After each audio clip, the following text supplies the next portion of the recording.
Hello friends, I'm Ricky Horton with Wonderland Productions, and today I'm going to take a little time to give you basically what I would consider to be everyone's first bass lesson. And by the end of it, you'll be able to play bass properly with the right techniques, and you'll know the chord progression to about 100, 200 pop songs.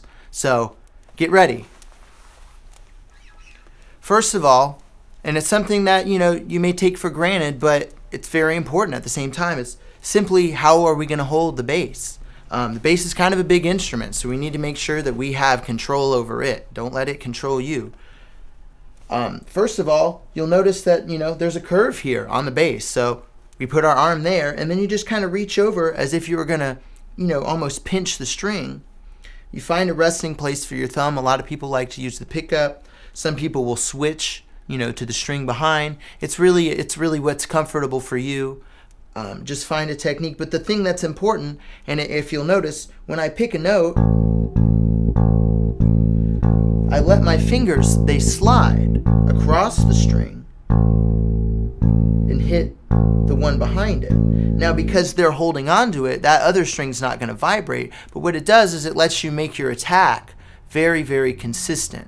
Because bass is, in a lot of ways, a percussion instrument. The bass and the drums are what drives the song. They're the foundation of the music. So if you're not playing in time and you and the drummer aren't in the pocket together, the whole song just won't ever feel right. So as a bass player, don't ever take your role for granted, because it's very, very important. So timing is always a must. I always encourage everyone to play with a metronome as often as possible. They're kind of annoying, but nothing will make you more consistent time-wise and feel-wise. The next thing, obviously, once you feel like you've got your right hand down, you can try switching strings, and all you do is simply allow your fingers to go to the next string. It's simply like, if you were walking along a piece of paper when you were a kid. It's a very, very simple, very natural technique. So let's move on to the left hand. This is the one that sometimes gets a little trippier, because in order to do it properly, it's very easy to just kind of hold on to the bass. But if you notice, when you grab it like this, see how my thumb is hanging over here, and my fingers, they're stopping right where their joints are. So my range of motion is very, very limited. But if I take my thumb and leave it straight and allow it to slide down the neck, and keep a nice arc where there's a gap between my hand and the bottom of the bass, I can move it around. I can swing it all over the place. And what that does is that lets me play all over the place without really having to move my arm a whole lot. If you keep your hand all constricted, you have to move to every single place, and the whole thing, bass is hard enough as it is. The strings are big, the frets are really far apart. You have to be very aggressive and physical, so let's not make it any harder than it needs to be.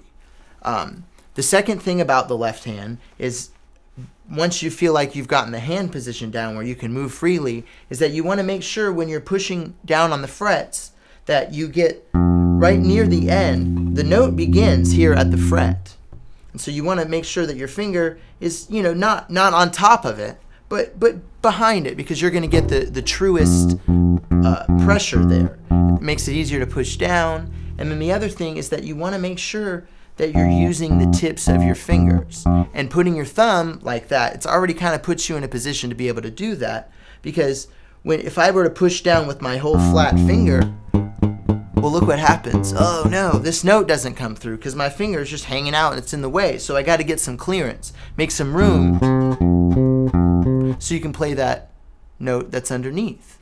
So I would encourage you to just play around with that, get comfortable. Don't worry too much about the notes. Just get to where you can feel like you can kind of move around without having to think about it too much. At that point, I would get a metronome, something with a beat to it, and then just try to play one note at a time. This note here, this is the third fret of the A string, which is the third string on the bass. If we go 1, 2, 3, 4, this will be the third string and the third fret, and this is C. So take a metronome, something, and with this kind of beat, just simply go 2, 3, 4, 1, 2, 3, 4, 1, 2, 3, 4, 1, 2, 3, 4. If you get adventurous, add another note. 1, 2, 3, 4, 1, 2, 3, 4, 1, 2, 3, 4. And I know this is very boring, and some of you may be past this, but there might be a little piece of information that you hadn't thought about, and it's important to just take advantage of everything you can do to make it easier. Bass is hard. Let's not make it any harder than it has to be. And so these techniques, they're not rules. They're just ways that most people have agreed that it makes it a little easier to play. So once you feel like you feel pretty confident, you can move around, you can switch strings, you can play kind of in time. All right, then let's get ready to play a song. Most songs are in a 4/4 time, which means that we count to 4 times, and that makes up the whole musical phrase. So it would be 1, 2, 3, 4, 2, 2, 3, 4, 3, 2, 3, 4, 4, 2, 3, 4. And so that was 4 measures. So what we do in a chord progression in a typical pop song is you play 1 chord per measure. And so on a bass, well, we don't have to worry about playing all the notes in the chord. The first note that we want to focus on is the root. And the root is the note that the chord is named after. So if it's a C chord, the root of that chord is going to be C. So all we do is play C.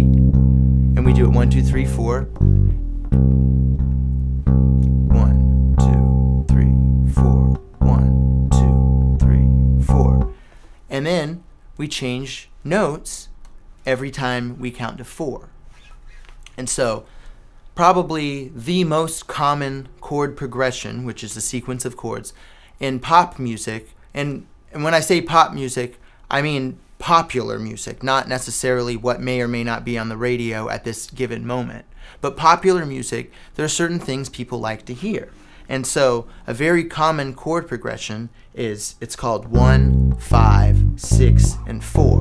And what all those numbers are just corresponding with where the note is in the scale.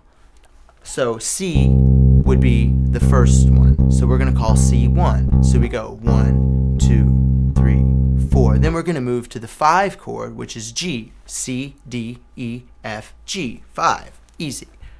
1, 2, 3, 4. Then we move up 2 frets to the 6th chord, C, D, E, F, G, A. If G was 5, we just go up to the next note. That's 6. So we have 1, 2, 3, 4, 2, 2, 3, 4, 3, 2, 3, 4. And we only have 1 chord left, and that chord is the 4 chord, C, D, E, F. So if this is 5, if this is 1, if this is 6, if we had to go up from 5 to get to 6, then we just go down 1 to get to 4. So now we have 4, which would be F.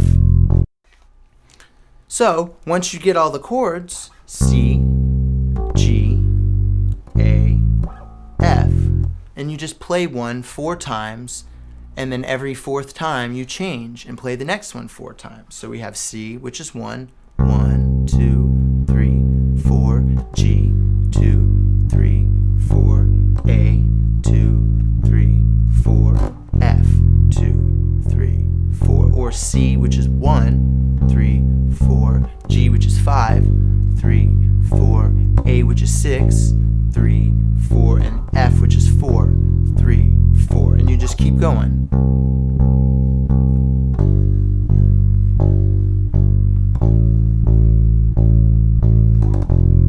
And you'll probably find that this is starting to sound kind of familiar. There's about 1 million songs that have this very same chord progression.